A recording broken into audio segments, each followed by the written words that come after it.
अस्सलाम वालेकुम। आज हमारा BSc third year physical chemistry का सेकंड लेक्चर है और सेकंड लेक्चर में हमने फर्स्ट ऑर्डर रिएक्शन को स्टडी करना है।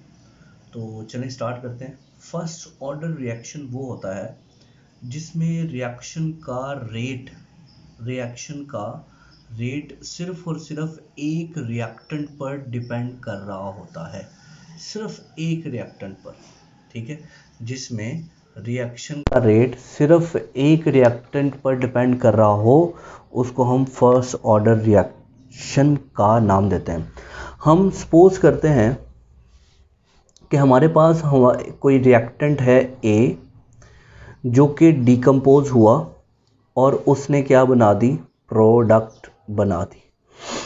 ठीक है जी, हम कहते हैं कि ए के जो शुरू में मतलब स्मॉल ए मोल्स थे, ठीक है, when t is equal to 0, जब वक्त शुरू नहीं हुआ था, मतलब जब रिएक्शन स्टार्ट नहीं हुआ था, तब जो ए था उसके मोल ए ही थे और प्रोडक्ट के मोल थे 0। और जब t is equal to t हो गया, यानी कुछ ना कुछ टाइम जो है जब गुजर गया, तो इसके मोल्स हो गए x। अब इसके x मोल्स हुए कैसे, a में से कम होके, तो इसको हम लिख देंगे a माइनस एक्स। ठीक हो गया जी। अच्छा, अब लास्ट टाइम मैंने आपको कहा था कि जो रेट होता है ये डायरेक्ट रिलेशन रखता है किसके साथ, रिएक्टेंट्स के साथ इसका डायरेक्ट रिलेशन है। अब रेट को हम क्या लिख सकते हैं, dx ओवर dt, यानी change in concentration with respect to time. तो इसको ऐसे लिखा जाए। अब a की वैल्यू भी चेंज की जा सकती है, dx ओवर dt, इसको हम लिख सकते हैं a माइनस एक्स। तो प्रोपोर्शनलिटी का साइन ख़त्म करेंगे तो यहाँ पर कांस्टेंट की वैल्यू आ जाएगी, सारी बात है। तो क्या बनेगा, ये बनेगा dx over dt is equal to k a minus x. अच्छा, अब हम इनकी जगह बदलेंगे, मतलब dt को उधर ले जाएंगे, a माइनस एक्स को इधर ले आएंगे, तो ये बन जाएगा जी 1 over a minus x d x is equal to k d t. ठीक है जी। अब यहाँ पर हम क्या करेंगे, हम यहाँ पर इंटीग्रेशन अप्लाई करेंगे। ठीक है जी, बाय अप्लाइंग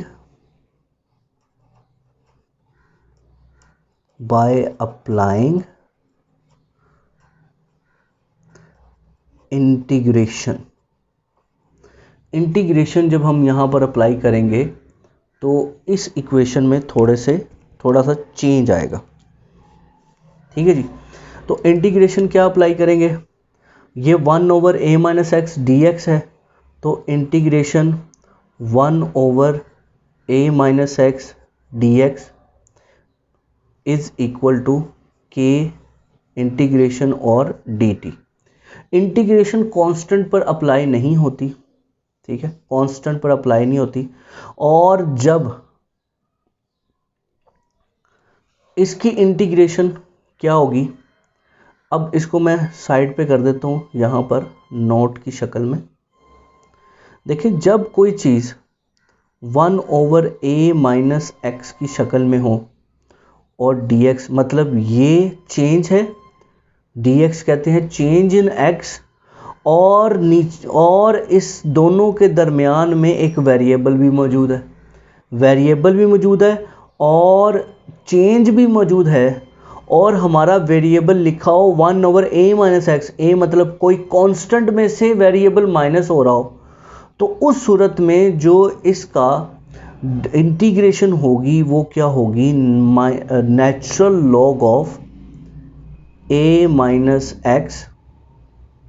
ठीक है जी। उसके बाद आ जाएगा derivation of d over D X minus X आ जाएगा। ठीक है, तो इसका आंसर आएगा 1, क्योंकि x की डेरिवेशन 1 होती है, माइनस, तो इसका आंसर आएगा, क्योंकि माइनस साइन है, -1 आंसर आ जाएगा, तो ये बन जाएगा minus natural log of a minus x. Natural log of a minus x. आप लोग क्योंकि जो बीएससी में होते हैं वो ज़्यादातर उन मैथ नहीं पढ़े होते, इसलिए बेहतर ये है कि वो इस स्टेप को रट लें, क्योंकि या तो अगर आपका मैथ बिल्कुल ठीक है तो फिर तो ये मतलब आपके लिए कोई मसले की बात नहीं है, लेकिन अगर आपका मैथ ठीक नहीं है तो आपने इस कॉन्सेप्ट की तरफ जाने की ज़रूरत नहीं है। आप जस्ट इस कॉन्सेप्ट को थोड़ा सा रटा मार लें, बात ख़त्म हो जाएगी। नहीं तो जो इस चैप्टर के आखिर में, इस बुक के आखिर में जो आपके सिलेबस के अंदर भी मैथ का पोर्शन दिया हुआ है, फिर वो जो है वो सही तरह से पढ़ लें तो आपको ये भी सही तरीक़ा से आ जाएगा। अच्छा जी, इसका आंसर क्या आएगा जी? आंसर आएगा minus natural log of a minus x. अब ये देखें यहाँ इन दोनों के दरमियान कोई वेरिएबल नहीं है तो ये कट जाएगा, पीछे रह जाएगा K T plus C. C stand for constant, C का मतलब है कांस्टेंट। अच्छा जी, जो नीचे कांस्टेंट हमें हासिल हुआ है, जो हमने नीचे कैलकुलेट किया कांस्टेंट, उसकी वैल्यू हमें हासिल होना बहुत ज़रूरी है। इसलिए हम क्या अप्लाई करते हैं? बाउंड्री कंडीशन अप्लाई करते हैं। Boundary condition. अब बाउंड्री कंडीशन में हम क्या करते हैं, जो टाइम है उसको ज़ीरो और एक्स को भी ज़ीरो पुट करके इक्वेशन में तो सी की वैल्यू फाइंड कर लेते हैं। तो हमारे पास जो रिलेशन हासिल हुआ था वो natural log of A minus x था, इज़ इक्वल टू के टी प्लस सी। ठीक है जी, ये था। तो t is equal to zero, x is equal to zero, ये हम लगाएंगे, टी यहाँ ज़ीरो हो जाएगा, एक्स यहाँ ज़ीरो हो जाएगा, तो minus natural log a minus zero is equal to k zero plus c. तो ये तो कट गया और पीछे जो बचा वो हमारे पास है minus natural log of A is equal to C, यानी सी की वैल्यू हमारे पास नेचुरल लॉग ऑफ ए आई।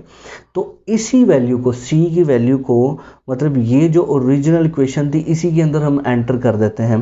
तो हमारे पास जो इक्वेशन बनती है वो बनेगी natural log of A minus x is equal to के T minus natural log of A. ये हमारे पास जी इक्वेशन बनती है। हमने इसको ना थोड़ा सा सेट करना है। सेट ये कि यहाँ से माइनस का साइन ख़त्म करना है, तो माइनस से हम सबको मल्टीप्लाई कर देंगे। तो माइनस से मल्टीप्लाई किया तो जो माइनस है वो प्लस, जो प्लस है वो माइनस हो जाएंगे। तो ये बन जाएगा natural log of A minus x is equal to minus के T plus natural log of A. ये हमारे पास इक्वेशन बन गई। ठीक है, अब इस इक्वेशन को हमने किसके जैसा बनाना है? हमने इसको स्ट्रेट लाइन इक्वेशन के जैसा बनाना है।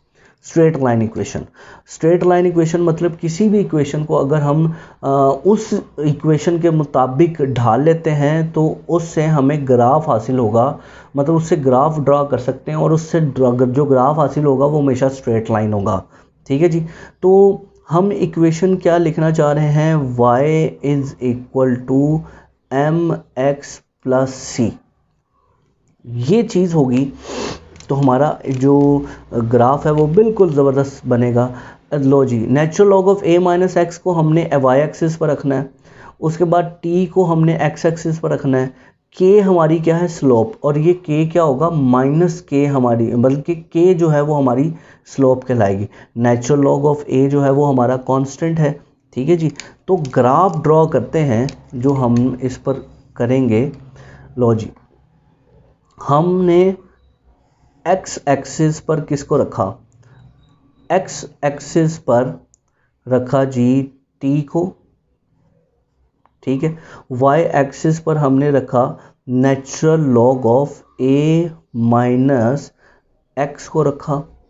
ठीक है जी, अच्छा, नेचुरल लॉग ऑफ ए सी, ये सी क्या है? ये कांस्टेंट है इंटरसेप्ट का।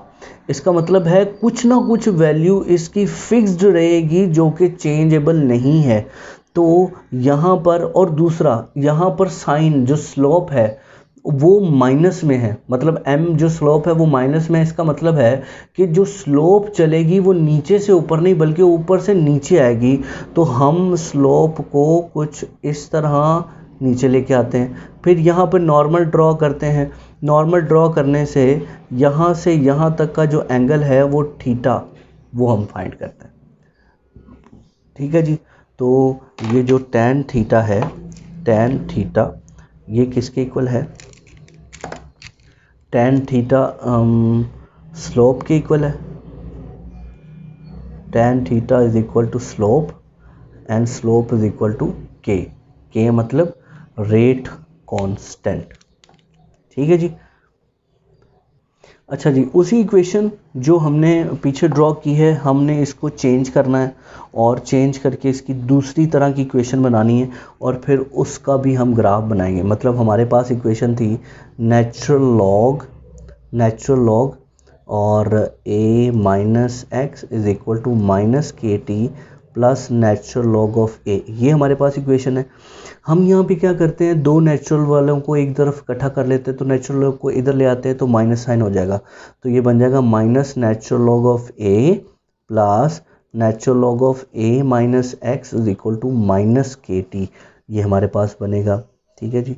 अब क्योंकि इधर माइनस आ रहा है इधर भी माइनस आ रहा है तो पूरी इक्वेशन को माइनस से मल्टीप्लाई करते हैं, तो जो माइनस है वो प्लस और जो प्लस है वो माइनस, तो natural log of a minus plus हो जाएगा, ये बन जाएगा natural log of a minus x is equal to के टी हमारे पास हासिल हो जाएगा।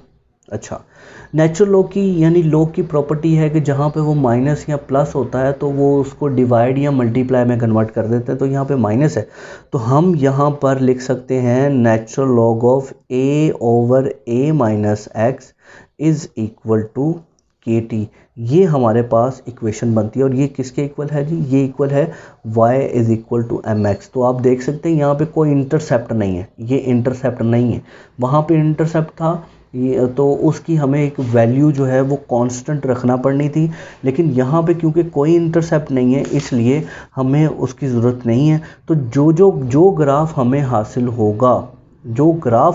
होगा वो बिल्कुल एज सच ग्राफ हासिल होगा।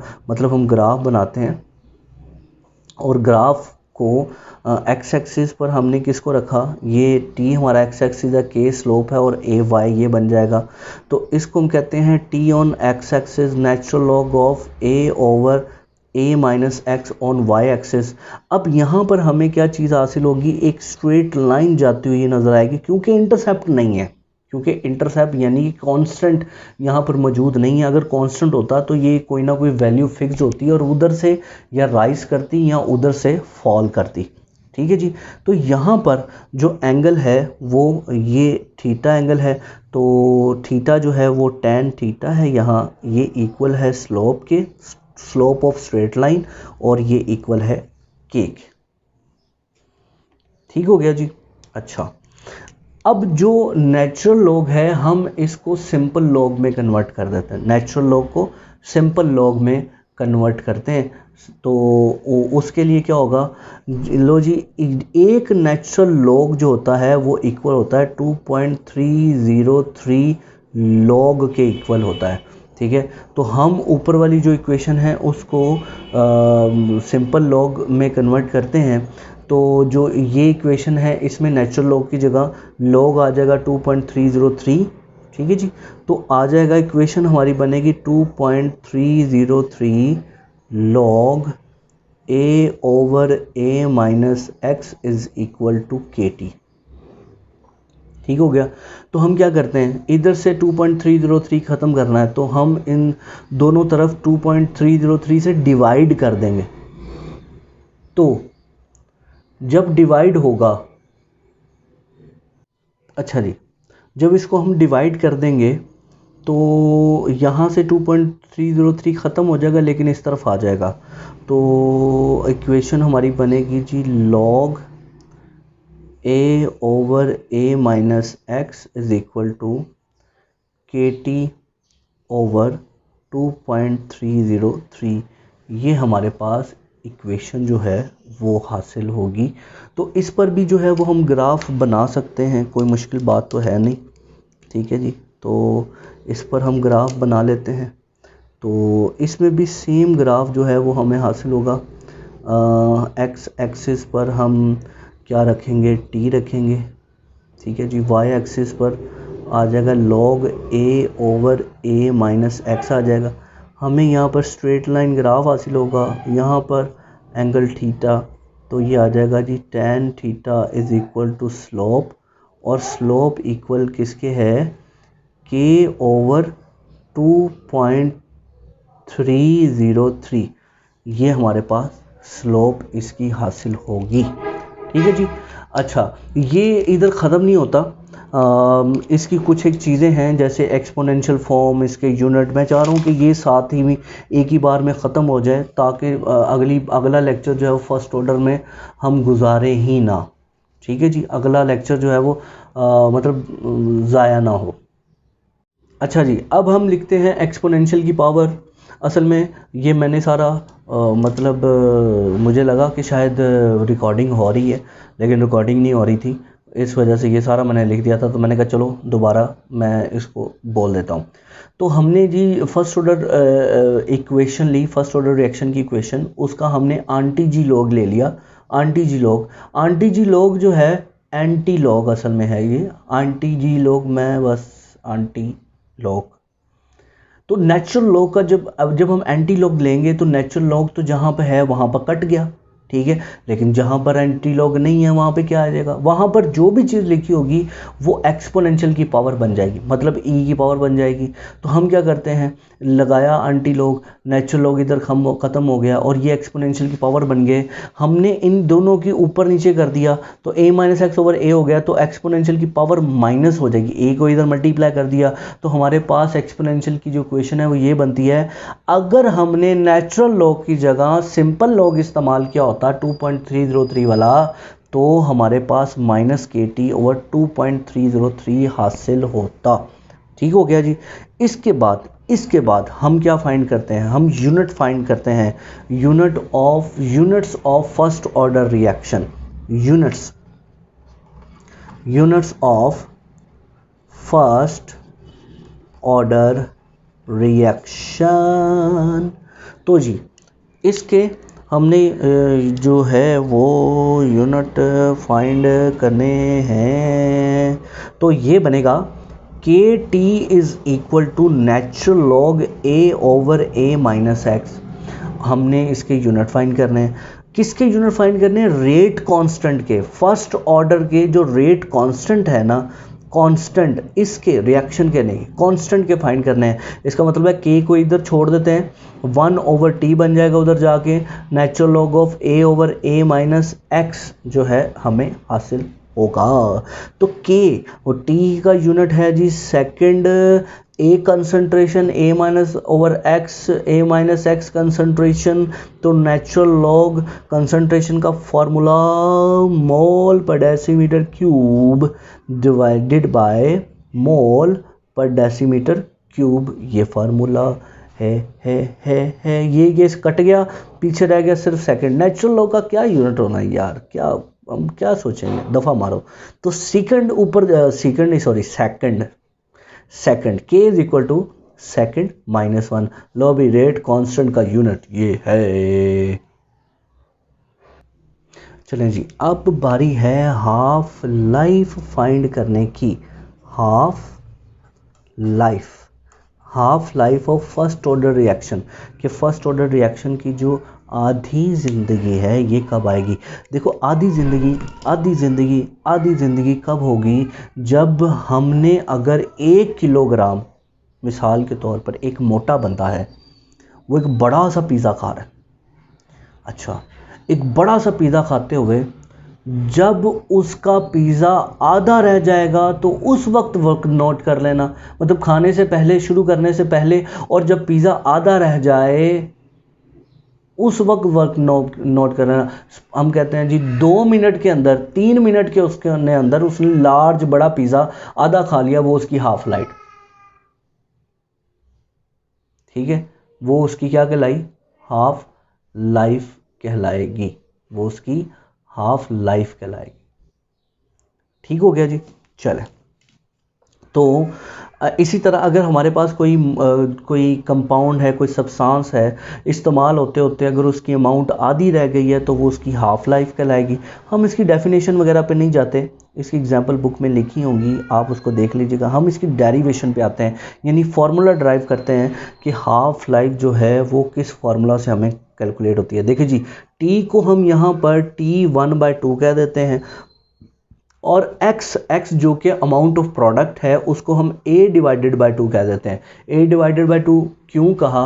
क्योंकि a कंसंट्रेशन है प्रोडक्ट की, डिवाइड 2 का मतलब है कि वो हाफ हो गई है, वो उसकी प्रोडक्ट की कंसंट्रेशन आधी हो गई है। ठीक है, तो हमारे पास जो रिलेशन है फर्स्ट ऑर्डर का वो क्या है? K t is equal to natural log a over a minus x हमारे पास इसका रिलेशन है। तो जहाँ जहाँ a आएगा, जहाँ जहाँ x और t आएगा, वहाँ पर हम कुछ चेंजिंग करेंगे।